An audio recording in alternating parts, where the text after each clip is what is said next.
les agradecemos que permanezcan en sus asientos durante el transcurso de todo el evento. Es obligatorio el uso de mascarilla. Cuando finalice el acto, atiendan las indicaciones del personal de sala sin levantarse, para facilitar el desalojo paulatino de la sala. Eskerrik asko. Arratsaldeon. Ongi etorria eta eskerrak eman nahi dizkizuet hemen zaudeten guztiei eta interneten bidez aurkezpena jarraitzen ari zaretenei. Lehenik eta behin eskerrak eman nahi dizkiet Koldo Mitxelena kulturguneari eta bereziki Patxi Presari ekitaldi hau antolatzeagatik. Niretzat ohore eta erresponsabilitate handia da. Miresten eta maite ditudan bi emakumeek idatzitako liburua aurkezteko aukera izatea. Pilar Rodríguezek eta Cristina Ortizek amankomunean asko duten bi emakume dira. Biak Donostiak dira. Hemen ikasi zuten eta biak Estatu Batuetara joan ziren doktoretza egitera. Las dos son doctoras en lenguas y literatura romance. Pilar Rodríguez se doctoró en la Universidad de Harvard y actualmente es profesora titular del Departamento de Comunicación en la Universidad de Deusto. Cristina Ortiz se doctoró en la Universidad de Cincinnati. En la actualidad es catedrática del Departamento de Humanidades de la Universidad de Wisconsin, Green Bay. Muy bien. ¿Sí? Bien. Y ahora, ¿cómo sigue una después de esto? Ellas cuentan, recorre de manera excepcional 4 décadas de violencia del País Vasco, con un eje común cuyas guías son las representaciones artísticas, obras literarias y cinematográficas creadas por mujeres vascas en diferentes momentos, mujeres con diferentes vidas, mujeres en diferentes situaciones. En primer lugar, quisiera señalar que este libro, excepcional por su enfoque y, desde luego, nada complaciente, cumple con 2 deudas que, a mi entender, esta sociedad tiene consigo misma tras décadas de violencia, de intencionalidad política. La primera es el deber de memoria de lo que pasó, de las víctimas, de su vida, de su recuerdo. Y el segundo es el deber de la reflexión autocrítica para admitir los silencios que mantuvimos, las palabras que no dijimos, las que pronunciamos, las políticas que no defendimos o las que defendimos.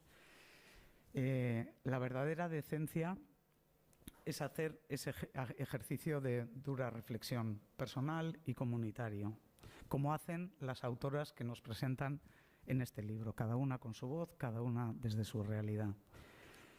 Ellas cuentan, se construye también aceptando, es un libro que se construye aceptando que el ejercicio de esa violencia no afectaba únicamente a las víctimas que todos reconocemos como víctimas, es decir, a las personas que de una u otra forma sufrieron directamente los actos violentos. El libro es un recorrido, como muy bien dice, a mí me ha encantado esa definición que ha hecho Luisa Echenique en la contraportada. Habla de una vida, la nuestra, la que hemos vivido en este país, una vida colonizada por el terrorismo, en la política, en las relaciones sociales, en los afectos.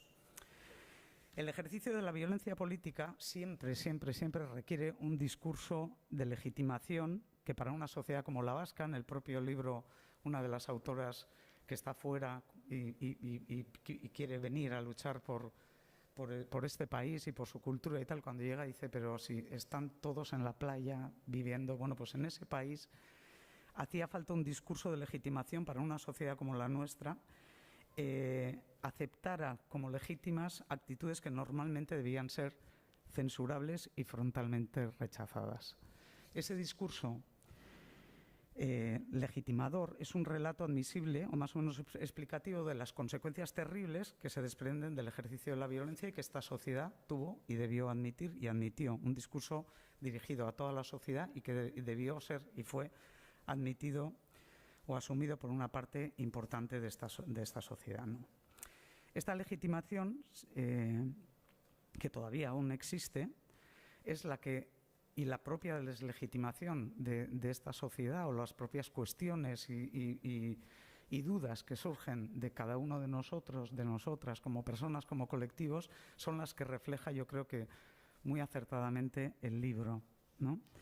El libro recorre 4 capítulos que referencian esas 4 décadas en ese proceso de cuestionamiento personal, social y, sobre todo, desde el punto de vista de los afectos. Como he dicho antes, la violencia es como una broca que, una vez pasa esta resistencia, no sabemos bien hasta dónde ha permeado, ¿no? Y hasta qué punto todas nuestras vidas, como bien decía Luisa Echenique, están colonizadas por esto, ¿no? Bueno, ja nahikoa da, hori azaltzeko, beto azaltzeko, hori guztia azaltzeko, hobe da Pilar eta Kristinari hitza ematea. Orduan, Pilar, adibidez, nola sortu zen liburu hau idazteko ideia, zergatik zehatz-mehatz liburu hau?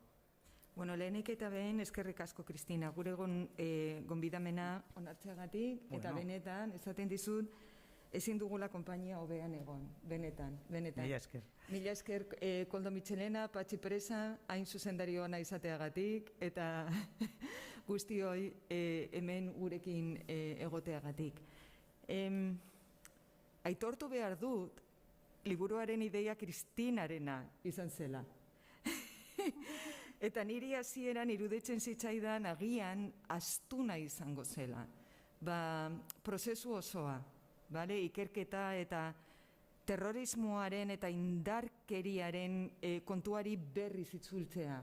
Eta ez nengoen hain ziur, baina benetan egia esan bidaia zoragarria izan da eta ikerketak merezi izan du.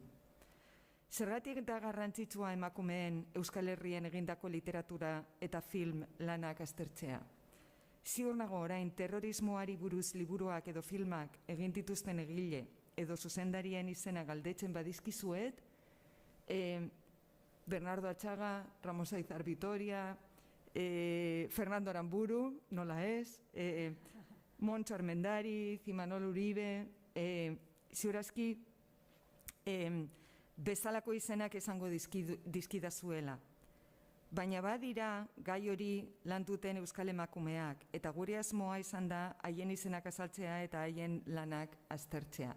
Esa era la idea original y cuanto más hemos avanzado en este proceso de la escritura, yo creo que más convencidas hemos estado de la necesidad, ¿no? de dar a conocer no solo los nombres de estas mujeres que también han escrito sobre la literatura y sobre el cine, sino también sobre la perspectiva, sobre su acercamiento, sobre cómo nos han ido contando la historia de la violencia y del terrorismo de una manera que no se conoce tanto, que ha quedado un poco ahí medio oculta y que en este libro nuestra intención sobre todo era sacarlo un poco a la luz. Entonces yo creo que había un doble propósito, que era el dar a conocer los nombres de estas mujeres, de las escritoras, de las directoras, pero también mirar muy de cerca desde qué perspectiva, desde qué acercamiento contaban la violencia que estábamos viviendo todas en ese momento y cómo lo hacían. Y le dejo a Cristina, ya que fue su idea, como he dicho,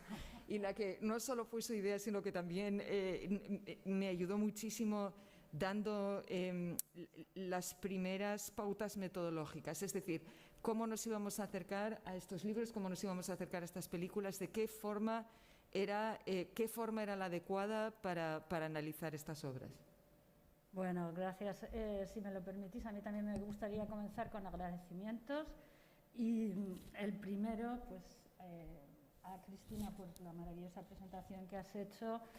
Y el segundo también, pues, a Pilar, porque, bueno, a Pilar Rodríguez, cualquiera que está entre el público y que conozca un poco la disciplina y la ética de trabajo de Pilar, sabe inmediatamente que este libro no hubiera sido posible sin ese empuje, ¿no? Siempre digo que Pilar tiene una capacidad de trabajo que no es de este mundo. También me gustaría agradecer a las autoras. Muchas de las autoras que incluimos en este volumen son personas que escribían mientras ETA mataba. y tuvieron la valentía de publicar y de poner en circulación sus ideas. Una de las ideas que planteamos en este volumen es que la literatura es una vía reflexiva y es una vía también de intervención política, ¿no? Las mujeres han sido relegadas durante ha habido otra gente que lo ha dicho, ¿no? Que lo que sufrimos en el País Vasco quizá fue un exceso de testosterona. Estas mujeres estaban relegadas y, sin embargo, quisieron intervenir en el espacio público, publicando, hablando de esas emociones, de ese mundo emocional que muchas veces se ocultaban, ¿no?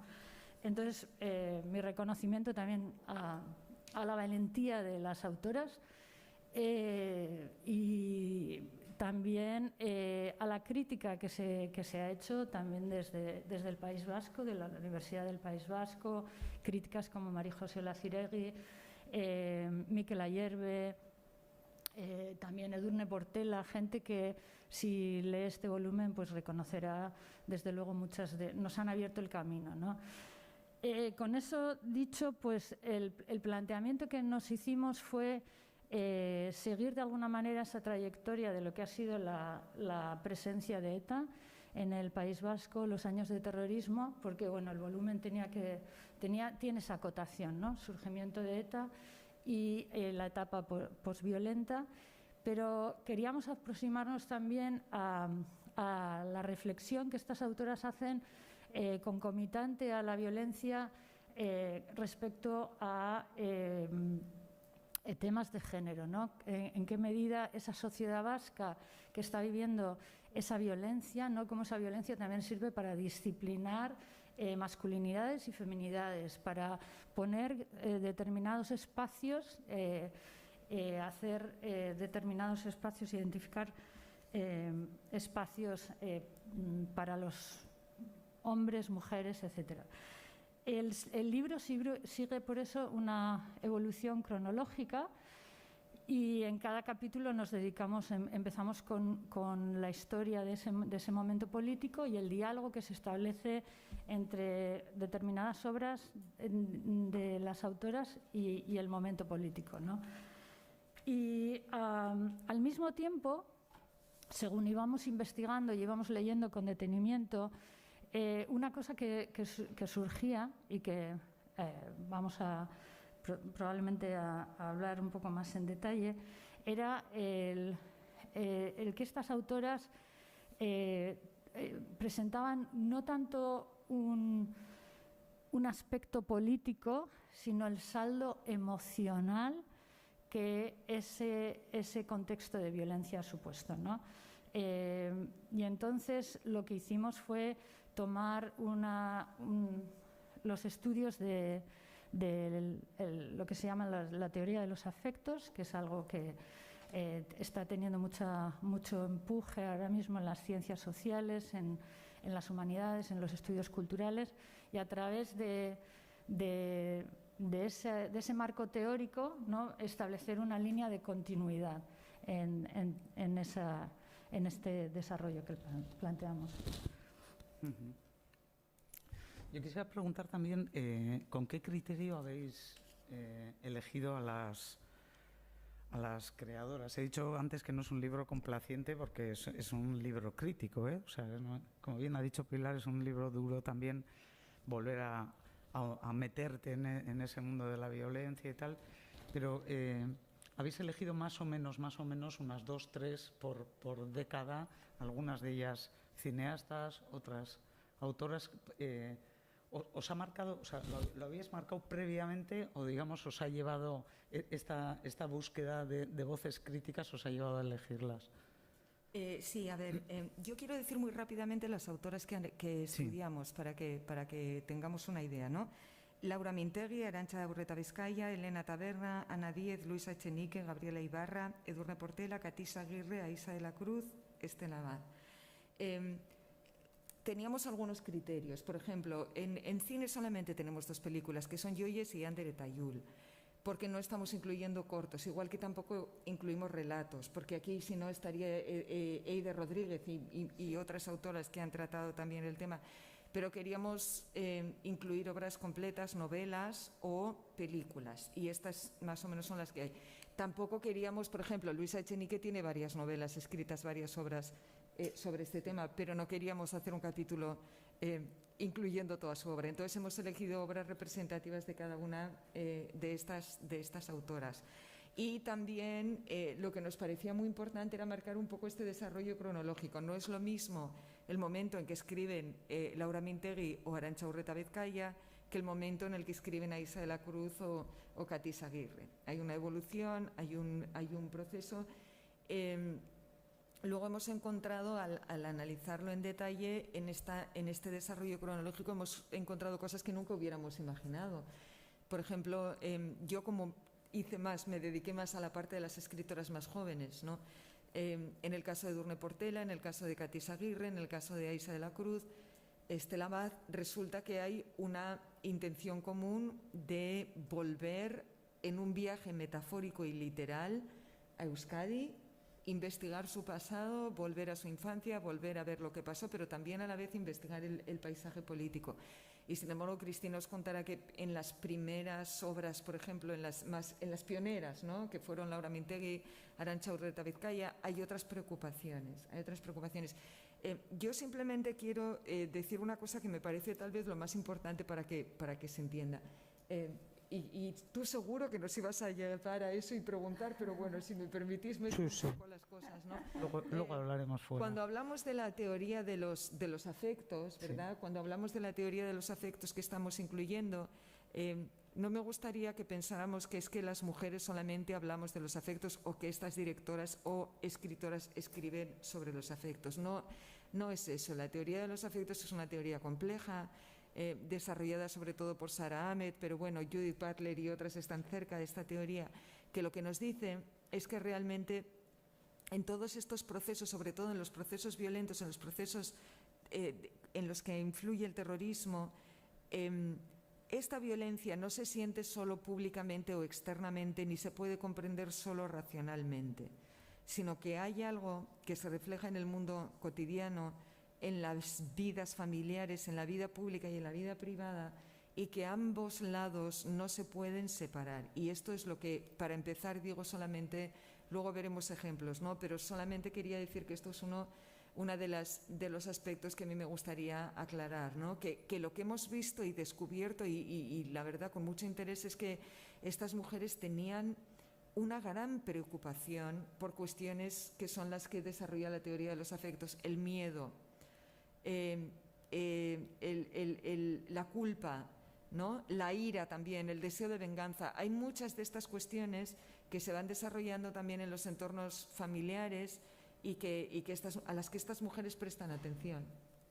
Sí, efectivamente iba a preguntar porque a mí, siempre que veo algo que se analiza desde la perspectiva de género, la gente que me conoce sabe que me da más miedo que un nublado, porque yo creo que se ha interpretado muy malamente, además desde Estados Unidos, toda esta cosa del género. Y sobre todo también, y quiero volver a hacer la pregunta, porque creo que cuando habléis el libro habla de la teoría de los afectos y de los afectos, generalmente en mujer y afecto. Entonces, claro, el miedo es que esto ahonde en el estereotipo, ¿no? Y las creadoras es verdad que son todas mujeres, pero claro, ser mujer no garantiza una visión de género. Entonces, quiero decir, ¿por qué aseveráis que estas mujeres tienen visión de género y además ¿por qué ahondáis en el estereotipo o no? Muy bien, me encanta la pregunta y te la agradezco muchísimo. Es una pregunta muy inteligente y seguro que está en la mente de más de uno. Efectivamente, cuando abordamos el trabajo, claro, existe siempre el temor que si decimos estamos aplicando la teoría de los afectos, ¿no?, al estudio de las producciones culturales de las mujeres. Bueno, la gente pues chirría, ¿no?, porque dice, bueno, no es eso esencializar, no estamos siempre hablando de las mujeres como el campo de las emociones, no estamos esencializando. Bueno, sí que es verdad que el mundo femenino se ha asociado tradicionalmente a los afectos. En general, utilizamos indistintamente afecto, emoción, sentimiento, pasión, como si fueran sinónimos, ¿no? En la teoría de los afectos lo que hace es se desprende y evoluciona de precisamente la revisión feminista de la filosofía, en donde hay un cuestionamiento de la disyunción entre razón y emoción. En la teoría de los afectos de lo que se trata es de no desvincular la mente del cuerpo, de tratar de interseccionar y de darnos cuenta de que la razón no es lo único que nos guía y que las emociones tienen el mismo valor que es indisociable. O sea, no es que tenga la razón el mismo valor que la emoción, sino que son indisociables. Entonces, la teoría de los afectos parte de eso, ¿no? O sea, y el feminismo lo que ha hecho es precisamente denunciar esas dicotomías ficticias en las que no solamente hemos separado la razón de la emoción, sino que en estas dicotomías, sino que las hemos jerarquizado. Y al jerarquizarlas, el valor se le da a lo masculino y a la razón, y la disminución del valor se adjudica a lo femenino y a lo emocional, ¿no? Bueno, el feminismo hace una crítica de eso. La teoría de los afectos, por no extenderme demasiado, viene de esa crítica que hace el feminismo a la filosofía tradicional. Y dice, no, el ser humano no puede desvincular razón de emoción, no somos abstracciones, nada nos mueve como seres humanos en el abstracto, ¿no? Entonces, ¿qué es el afecto, ¿no? Dentro de este mapa de reevaluación filosófica? ¿A qué se le llama afecto? Y el afecto, las teóricas que han trabajado sobre esto, Martha Nussbaum, Sara Ahmed, denominan afecto a nuestros vínculos sociales, ¿ok? Entonces, la teoría de los afectos lo que habla es que los seres humanos nos relacionamos unos con otros, y en esa relación hay una emoción. El odio es una emoción, la empatía es otra emoción, pero las comunidades sociales, los grupos sociales se construyen, digamos que dicen el afecto es el pegamento que nos construye como comunidad, como grupo social, ¿no? Y en ese sentido, lo que nosotros hemos querido hacer es ver en qué medida la preocupación de estas narradoras y cineastas es en el impacto que la violencia tuvo precisamente en nuestra relación de los unos con los otros. O sea, la base de la teoría de los afectos es realmente la ética. No sé si alguien entre el público ha leído el ensayo que, por traer un poco la teoría más hacia casa, de Victoria Camps, La gobernabilidad de las emociones, donde dice, ¿no? El pensar que somos razón, pura razón, es una falacia. Somos emoción, y esa emoción está gobernada, o sea, la tenemos que dirigir hacia un fin ético positivo, ¿no? Por ejemplo, una cita que tenemos en el libro de Victoria Camps, precisamente, dice: no es suficiente reconocer o conocer el mal, hay que aborrecerlo. O sea, no solamente podemos identificar algo como que está mal intelectualmente, racionalmente, tenemos que sentir rechazo, tenemos que sentir el rechazo. Entonces, en base a esta teoría, esta reevaluación si me permitís, filosófica, ¿no? De la tradición filosófica, en la que el feminismo ha tenido una parte muy importante, una aportación muy importante. Nosotros miramos en qué medida estas obras constatan esa preocupación de lo que nos pasó socialmente, cómo esa violencia que vivimos, no sé, lo decimos muy rápidamente, ¿no? Pero los silencios, la indiferencia, la vergüenza, ¿no? Esos eran sentimientos que definían cómo nos relacionábamos los unos con los otros. Os voy a leer un párrafo que citamos de una de las autoras que a mí me gusta mucho, es su novela, Gabriela Ibarra, y para que entendáis a qué me estoy refiriendo, ¿no? Y entonces dice Gabriela Ibarra, menciona en su novela El comensal: durante los años más duros de principios de los 80, los llamados años de plomo, los vecinos simulan que no pasa nada. Juegan al tenis, toman el aperitivo, salen a navegar y visitan los merenderos de Verango. La tensión se esconde. Podemos decir, y esto somos Pilar y yo hablando sobre esta cita, que precisamente visibilizar ese mundo emocional que se ocultaba, plasmarlo textualmente, es lo que hacen estas obras que nos interesan, ¿no? Es decir, ese mundo afectivo relegado al secreto, darle una voz a esos silencios sociales. Desde nuestro punto de vista, es la intervención política que estas autoras quieren hacer, su aportación a hacernos reflexionar sobre esa parte que no es tú piensas esto, yo pienso lo otro, sino ese mundo emocional que nos determinaba. Sí, si me dejas un momento, sí. Cristina, porque a lo mejor con algún ejemplo de una obra que yo sé que hay gente aquí que la ha leído, ¿verdad? Si pensamos, por ejemplo, en El ángulo ciego de Luis Echenique, que es una novela, bueno, pues que yo creo que conocemos bastante, creo que quienes conocemos a Luis Echenique, tanto como persona como escritora, sabemos que la sentimentalidad, ¿verdad?, no es algo que vaya mucho con ella, ¿verdad? Sin embargo, por ejemplo, en El ángulo ciego, por ilustrar un poco esta idea, ella se atreve con palabras grandes, ¿no? Ella habla de la libertad, de la felicidad, por ejemplo, ¿no? De la venganza.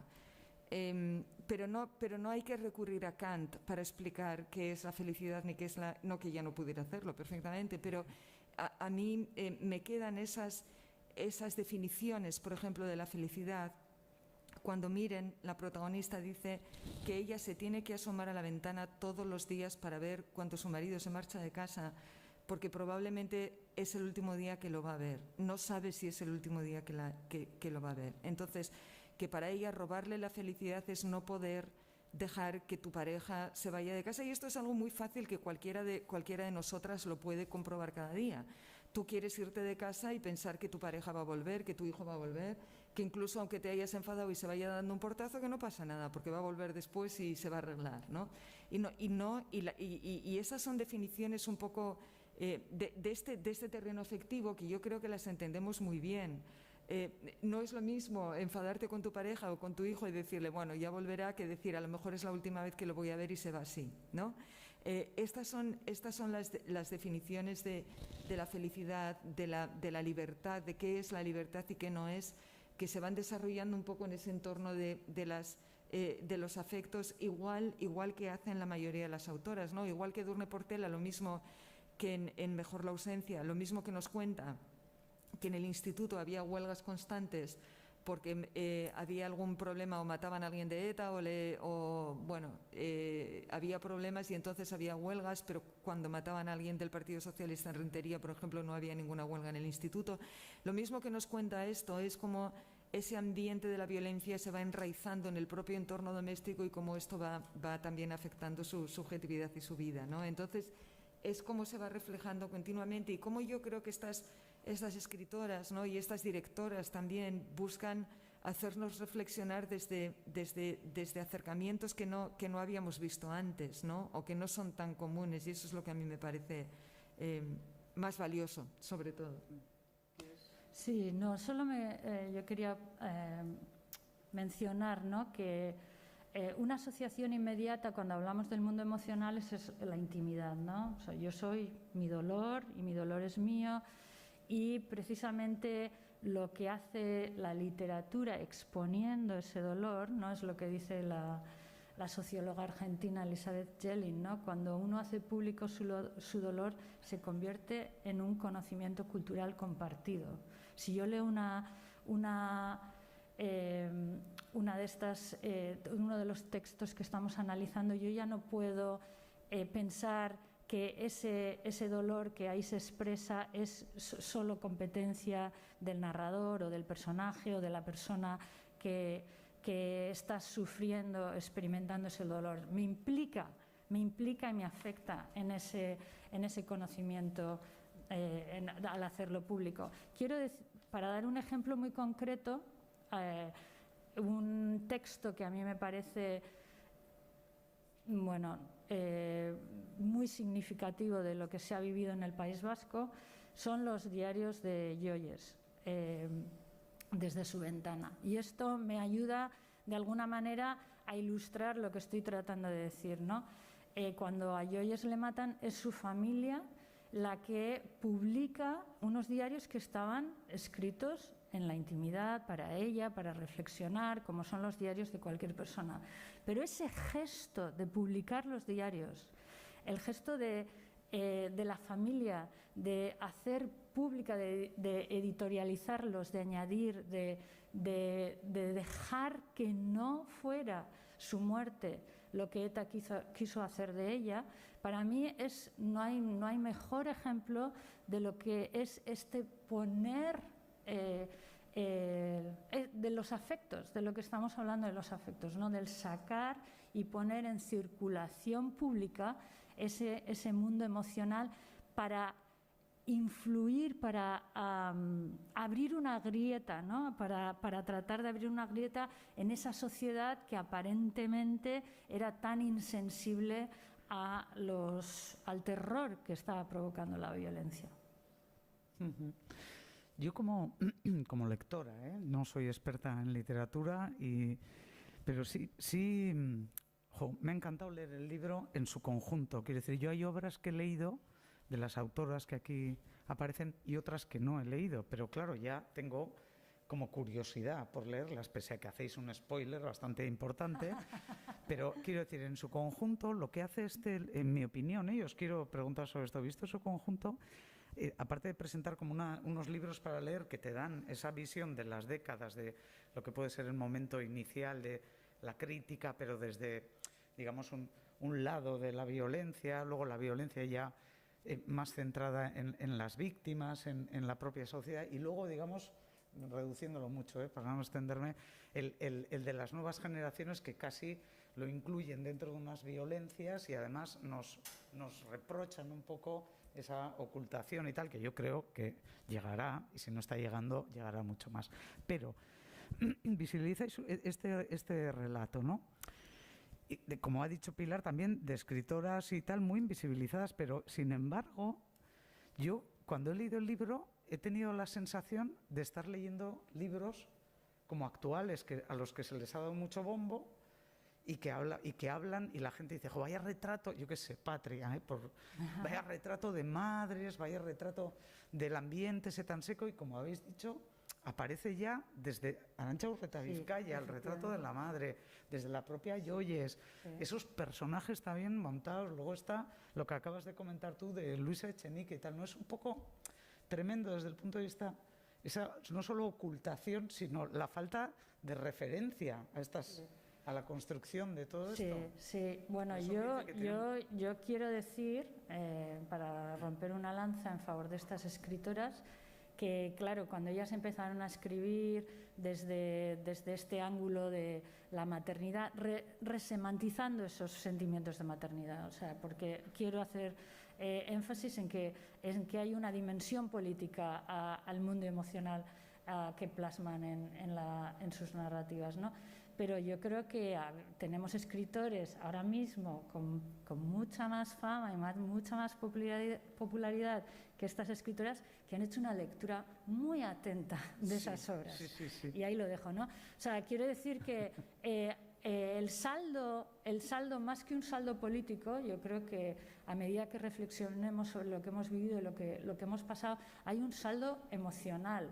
Y algunos autores, o sea, esto no es territorio exclusivo de las mujeres, pero yo sí quiero reconocer que fueron las escritoras las que usaron este ángulo y esta mirada al conflicto político desde ese ángulo emocional, que escritores ahora que estamos leyendo y con muchos bestsellers han retomado de alguna manera. Entonces,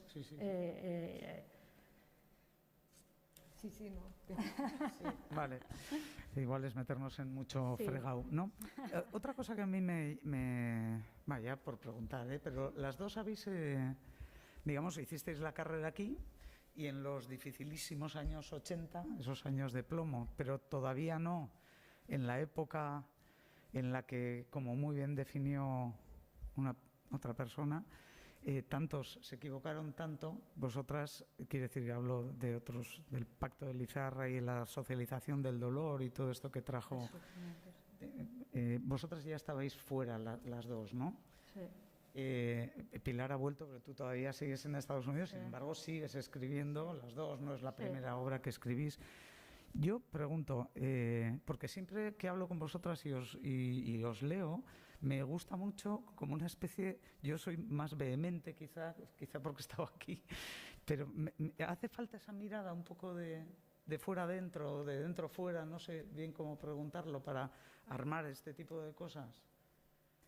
Pues no sé, a lo mejor yo a lo mejor empiezo refiriéndome a las últimas autoras que hemos estudiado aquí, ¿no?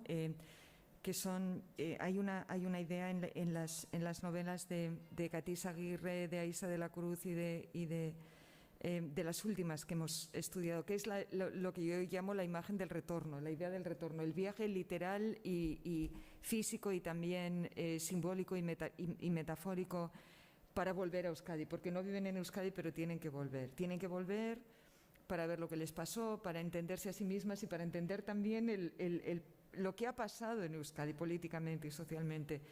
Entonces yo creo que eso a veces es bueno, ¿no? Es bueno, sobre todo con la idea que ellas presentan, yo creo que bastante firmemente, de no pasar página. Es decir, que hay que hacer esa exploración, que a veces es dolorosa, que a veces es muy difícil, que hay que reconocer muchas cosas. Y yo creo que de alguna manera, no sé, yo voy a hablar por mí, no voy a hablar por Cristina, pero yo creo que esto nos está ayudando también a hacerlo, ¿no? Nos está ayudando a ver qué es lo que pasó, a entenderlo desde las personas que desde el arte lo han tratado, a ver muchas voces que quedaron sin oírse, a ver cuál es nuestra propia responsabilidad también, estemos dentro o estemos fuera o hayamos estado aquí o no, cuál es nuestra propia responsabilidad, y todas sabemos un poco cuál es nuestra responsabilidad, ¿no? Las que habéis estado aquí, tú, Cristina, pues yo sé que tú has estado peleando desde dentro y has estado... Bueno, pues hay gente que lo ha hecho así. Por ejemplo, en la propia crítica, pues hemos estado muchos años sin escribir de esto y era un tema que no se trataba. Y la crítica, pues por ejemplo, de esta literatura, ¿no?, de este cine vasco, se hacía desde dentro y no se hacía desde fuera. Hay muchas aristas, hay muchas maneras de verlo, ¿no? Pero yo creo que echar la vista atrás, volver y examinarlo desde ahora no es malo, ¿no? No es malo, pero desde luego admitiendo la posición en la que estamos. Es decir, no estábamos escribiendo sobre esto en los años 80 ni 90 cuando el conflicto estaba aquí. Entonces es bueno reconocer la posición en la que nos situamos. Sí, me parece, lo digo como halago, no como crítica. Sí. Bueno, el primer capítulo del libro se titula precisamente así, La pregunta por la identidad, trayectos de ida y vuelta, ¿no?, que escribí yo. Y yo me identifico mucho con las autoras que analicé, porque en ese capítulo, bueno, se habla tanto de, bueno, la autobiografía de María Sunlanda, ¿no?, La fiesta en la habitación de al lado, cuando se va a París, y también de los diarios de Joyes y el exilio, ¿no?, y el retorno, ¿no? yo creo que vivir fuera te ofrece muchas cosas, ¿no? Una gama también de sentimientos, la nostalgia, por supuesto, pero también una distancia para mí que fue esencial. Yo he tardado mucho en poder escribir sobre el País Vasco, no podía, pero bueno, pasa el tiempo y las cosas se ven de otra manera, ¿no? Yo creo que mirar al entorno habitual con otras gafas es siempre bueno, ¿no? Porque se ponen de relieves cosas que si vivimos como un pez en el agua, se nos pasan como desapercibidas, ¿no? Entonces el salir y el volver, en mi caso es, pues eso, trayectos de ida y vuelta porque estoy todo el día en un avión, pero sí que me ha dado esa manera de mirar diferente, lo admito. Y bueno, no solamente que miras al contexto de una forma diferente, sino que tú te descubres como un otro, ¿no? No solamente que te enfrentes a otra cultura, a otra forma de vivir, sino que tú descubres un otro en ti, ¿no? Dice María. Una otra, Cristina. Una otra. Sí, una otra y una otra. Gracias, Pilar. Dice María Sunlanda, ¿no?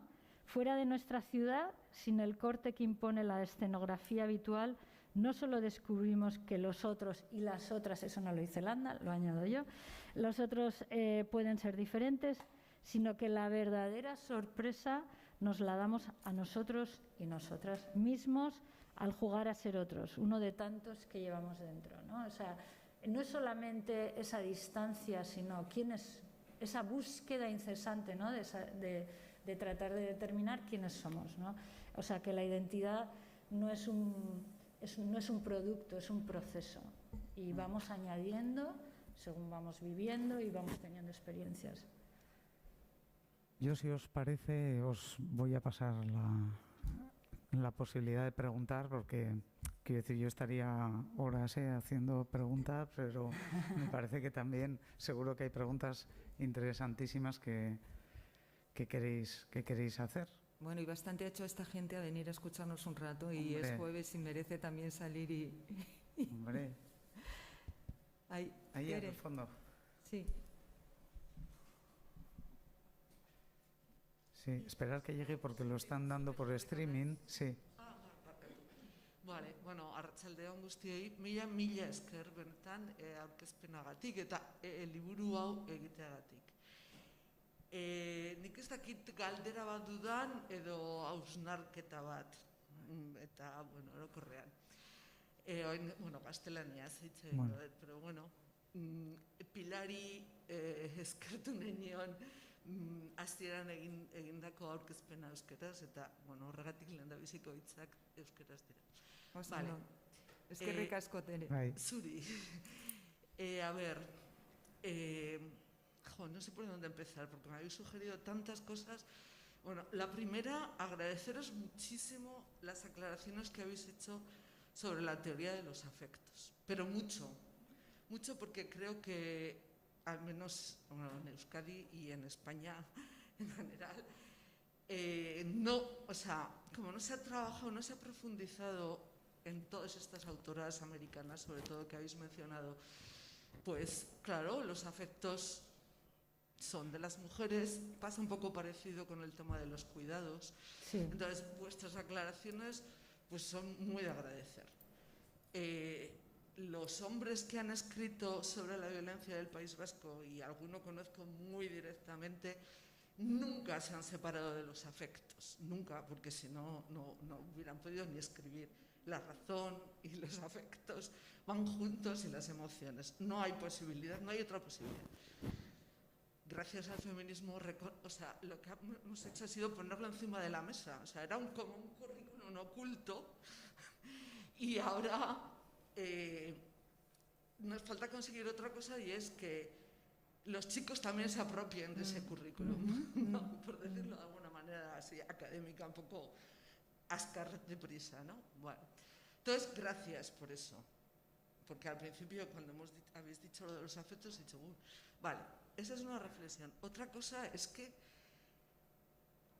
jamás, pero jamás, hubiera pensado que en un mismo libro podrían estar juntas Laura Mintegui y Luisa Echenique. Jamás. Bueno, por decir así, dos. Con lo cual, no he leído el libro, lo voy a leer con muchas ganas. A Laura Mintegui la leí hace muchos años, también la conocí y no la tengo entre mis afectos. Pero sí a Luisa, y es que me parece, bueno, es que pues, cuando leí a Laura Mintegui es que no vi ninguna perspectiva de género, pero me la vais a descubrir y lo agradeceré. Con Arantxa Recta-Vizcaya sí, con algunas otras autoras, por supuesto con Luisa Echenique también. Y una última cosa es que cómo se ha ocultado en todo el proceso que hemos padecido en este país de la violencia de género. Bueno, o por lo menos yo tengo esa sensación de que se ha ocultado que las mujeres también pintábamos. Y lo digo desde mi sentimiento. Yo soy profesora de instituto, soy profesora de ciencias de instituto. Perdóname que sea grosera, pero acortas un poco para que perdona. No, nada. A mí me costó muchísimo analizar la violencia en el País Vasco, la violencia terrorista, desde la perspectiva de género, y sin embargo la he aplicado en un montón de cosas, ¿no? Entonces, pues mucho agradecer este libro que nos va a hacer, de alguna forma, bueno, empecé a tener esa perspectiva con los diarios de Yoyes.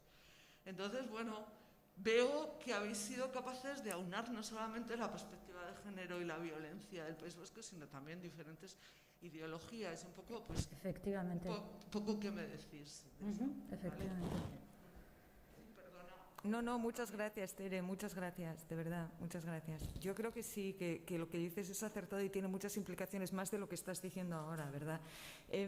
Había muchos de estos sentimientos en las obras que hacían los directores y que hacían los escritores, estaban ahí, pero estaban como ocultas, estaba como que, a ver, el miedo que se ve, no sé, en las películas como La muerte de Miquel, ¿no? Todo ese ocultamiento, toda esa vergüenza, un metro, cuando está... No es que no estuvieran esos sentimientos y esas emociones ahí, es que no se narraban, es que no se contaban, es que quedaban como ocultas en esa capa en la que parece que no podían salir a la luz. Entonces yo creo que esta misma teoría es muy beneficiosa para todo el mundo, no solo para las mujeres, sino que yo creo que de verdad nos desvela sentimientos ocultos, afectos ocultos a los que no sabíamos cómo enfrentarnos durante algunas décadas, no sabíamos cómo hacerlo, ni mujeres, ni hombres, ni nadie, ni niños, ni niñas, ¿no? Era una situación muy difícil y que aquí sí se está abriendo... sí se están abriendo algunas ventanas o algunos huecos para decir, bueno, es que esto es lo que pasaba, o esto es lo que sentía, o así es como estaba yo, o esto es lo que...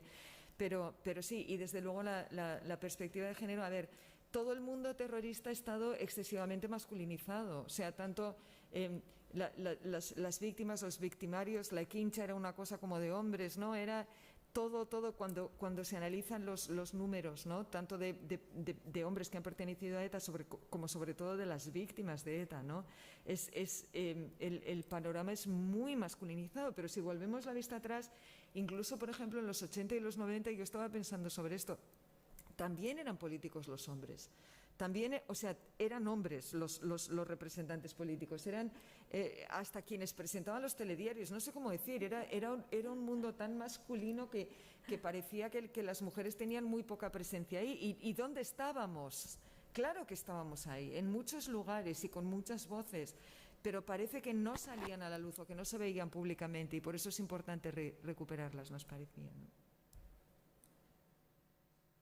Hombre, sin embargo, quiero decir que estos días hablando con gente, es verdad que, por ejemplo, entre las víctimas directas de ETA, no quiero decir, a ver, entre las víctimas hay muchas mujeres, pero quiero decir, creo que Carmen Tagle y se me olvida otra persona, otra mujer, quiero decir, las víctimas elegidas también eran hombres. O sea, quiero decir que hay dos datos curiosos que yo siempre... Recuerdo uno, que no hay ningún cura, ni para bien ni para mal, curioso, puro azar, es así, entre 800, y que hay, digamos, atentados directos contra mujeres. O sea, que, si quieres, ese machismo también se reflejaba, pero sin embargo, el movimiento a favor del fin de esta violencia absurda fue fundamentalmente femenino. Fueron Totalmente. madres e hijas levantándose en este país. Totalmente. Bueno, y las viudas han tenido un papel muy activo, ¿no? Como creando asociaciones, buscando formas de encontrarse entre ellas, ¿no? De organizarse de alguna manera. Sí, por supuesto, por eso queda mucho por estudiar, ¿no? ¿Cuál ha sido el papel de todas estas mujeres de las que hemos sabido muy poco en muchos sentidos? Nosotras hemos empezado por las representaciones artísticas, pero hay mucho camino por hacer. Miren.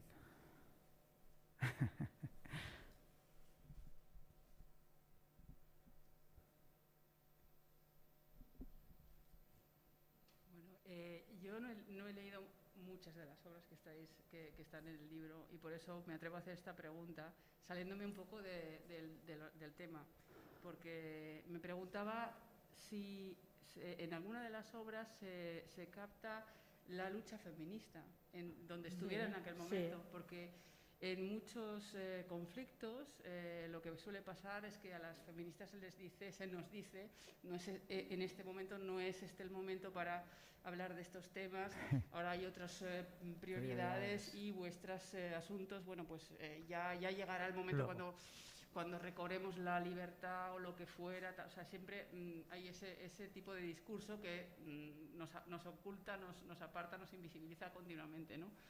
¿Eso se capta en alguna de las obras de las que habláis? Sí, sobre todo en las obras de las pioneras, ¿no? O sea, yo creo que la nombran con nombre y apellido, Simone de Beauvoir, ¿no? Son referentes muy cercanos y en esas primeras obras, al mismo tiempo que se está reflejando esa violencia política, también es ese deseo de cambiar de papel, ¿no? Para la mujer. Entonces, luego en las más jóvenes, que son las que Pilar ha analizado más, yo creo que a lo mejor no es tan explícito, pero sí. Bueno, sí, a ver, luego tenemos Yoyes, que es, yo creo, la primera película feminista vasca, porque ahí se ve claramente, Elena Taberna se empeña mucho, ¿no?, en mostrar ese, y ahí se dice claramente, o sea, que los hombres de ETA lo que querían, se lo repartían o sea, tenía que haber una mujer en el talde para que se ocupara de las cosas de la casa o para lo que fuera, ¿no? Y entonces Yoyes se rebela contra esto, ¿no? Y realmente el machismo fue parte de uno de los ingredientes que provocó su muerte finalmente, o sea, que eso está muy claro en la película, está muy claro. En las últimas me hace mucha gracia, por ejemplo, en alguna de las, en lo que escribe Katís Aguirre, por ejemplo, ¿no?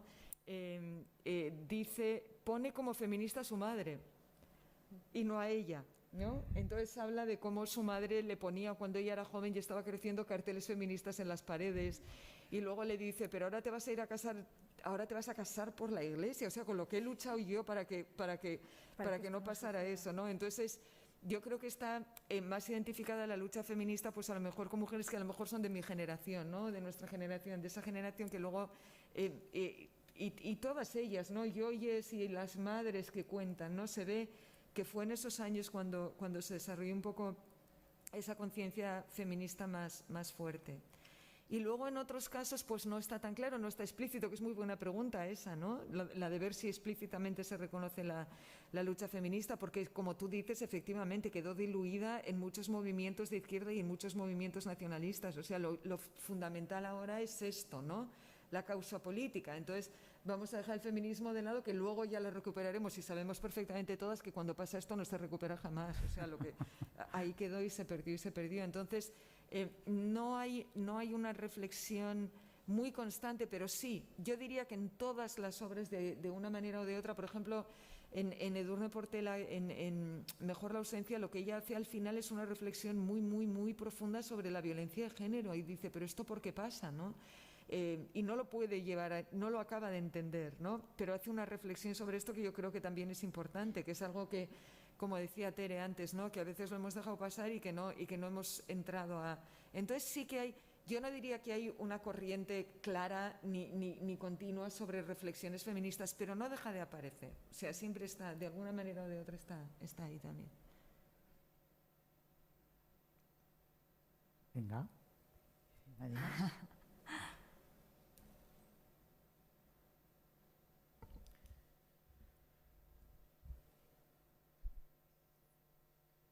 Pues yo no sé si nadie más se anima a hacer, a hacer alguna pregunta. Yo, como un poco cerrando ya esto, Sí, como ha dicho antes Cristina, parece mentira, igual que yo, Que no te acuerdes, tocaya. de mi nombre. Como ha dicho antes Cristina, yo también creo que hay que agradecer a estas mujeres creadoras, ¿no? O sea, mujeres que se han convertido en, como para mí lo son ellas dos, en referentes de por dónde debemos o el camino que ya hemos transitado. Y también me gustaría cerrar con la dedicatoria que hacéis en el del libro, ¿no? Que me parece muy bonita. Se lo dedican a sus hijos e hijas. Y la frase es exactamente a Lucas, Lucía y John y a la nueva generación con esperanza, ¿no? La esperanza que tenemos de que esta generación nos sacuda donde nos tiene que sacudir por los silencios, nos recrimine y nos pregunte por lo que hicimos y por lo que no, y sobre todo que seamos capaces de darles respuesta a una deslegitimación de la violencia. Quiere decir, tanto sufrimiento solo tiene un sentido, y es que hagamos este tipo de cosas y que no se vuelvan a repetir, ¿no? No corren vientos buenos en este mundo. Por eso yo creo que libros como este son tan importantes, ¿no? Se elevan la vista sobre lo fundamental y vemos que incluso cuando nos parecía que no había nadie que decía, la gente sí decía. Sí. Entonces sigamos diciendo. Yo os doy muchísimas gracias. Cristina, muchísimas gracias a ti por Gracias ser a una ti. presentadora tan buena y una lectora tan buena. Queremos decir también que sí, bueno, nos hemos enterado aquí, Cristina y yo, ¿verdad?, que este libro opta al Premio Euskadi de ensayo. Hombre. Sí, bueno, nos enteramos porque nos llamaron de allí mismo, ¿no? Para demostrar que éramos vascas. Entonces tuvimos que demostrar que éramos vascas y por eso sabemos, tuvimos que mandar el DNI, que habíamos nacido aquí las dos y por eso lo sabemos. Entonces, no es que tengamos ninguna esperanza de poder ganar el premio, pero sí nos parece, nos ha hecho mucha ilusión, Nos ha impactado, porque dentro de sí. lo que es el premio de ensayo, que es otro género también muy masculino, como sabemos, ¿no? O sea, y que finalmente pues sabemos que eso lo llevarán los Juaristi, Nerirati y los de siempre, ¿no? Pero bueno, que por lo menos que se tengan que leer este libro o echarle un vistazo, pues no está nada mal. Y para terminar de hacer la publicidad de última hora y la propaganda, también decir que el libro acaba de ser traducido al inglés. Entonces está publicado en inglés. El título es Affective Landscapes, Representations of Terrorism and Violence by Basque Female Writers. Ahora os lo repito. Una edición muy bonita que nos han hecho...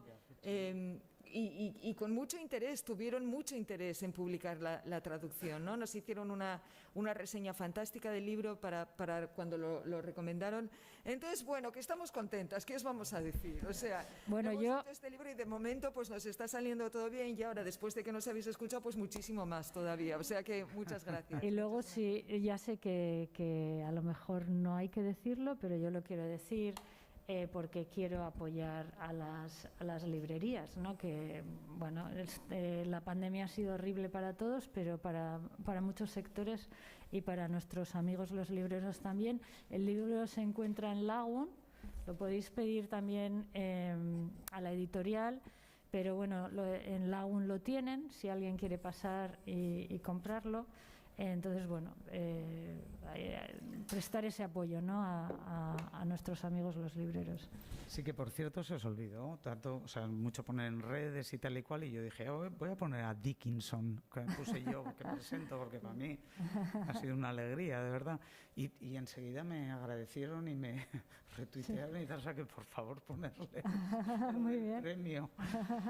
Pues muchísimas gracias a todas por venir y a todos por venir, y muchas gracias a Pilar y a Cristina.